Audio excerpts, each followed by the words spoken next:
વડાલી તાલુકાના મેઘ ગામેથી ડિગ્રી વગરનો ડોક્ટર ઝડપાયો. ઈડર THO વડાલી આરોગ્યની ટીમ અને સંબંધિત વિભાગના કર્મચારીઓ રહ્યા હાજર. ગેરકાયદેસર પ્રેક્ટિસ કરતા એક વ્યક્તિને ઝડપી પોલીસ સ્ટેશન ખાતે લવાયો. મેઘ ગામે સ્થળ પરથી કથિત એલોપેથી દવાઓ સહિતનો જથ્થો જપ્ત કરાયો.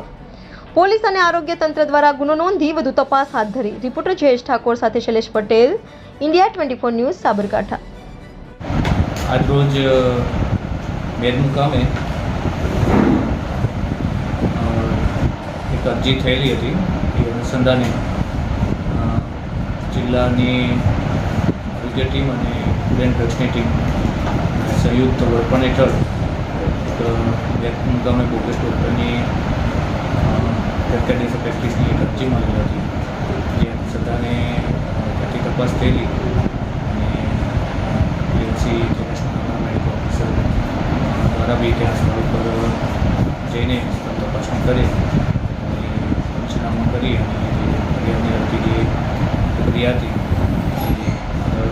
એ તપાસવું છે.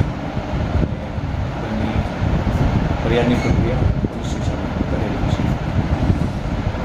આમ સાહેબ જોવા જઈએ તો તાલુકા હેલ્થ ઓફિસરની જવાબદારી આપતી જ કરી કોઈ ડૉક્ટરો તાલુકામાં હોય, તાલુકા એક ઓફિસર હોય, મેડિકલ ઓફિસર હોય, આરોગ્યની ટીમ આપી છે.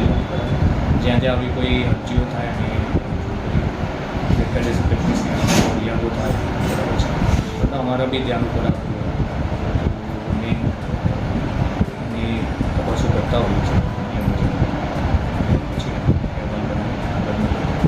આવી ગેરકાયદેસર પ્રેક્ટિસમાં વપરાતી દવાઓ ક્યાંથી આવી અને બિલથી આવી કે ના એ તપાસ કરવાનું અને ક્યારે થાય? ગેરકાયદેસર એ જે છે ફૂડ એન્ડ ડ્રગ્સ આપણો જે ડિપાર્ટમેન્ટ એ લોકો જે દવાનું બધું ડ્રગ્સ ઇન્સ્પેક્ટર હોય એમાં એ લોકો તપાસ કરતા હોય છે કે ગેરકાયદેસર દવા એ લોકો ક્યાંથી લાવતા હોય, કઈ મેડિકલમાંથી લાવ્યા હોય, ક્યાંથી લાવતા હોય એની તપાસ એ ફૂડ એન્ડ ડ્રગ્સ ડિપાર્ટમેન્ટ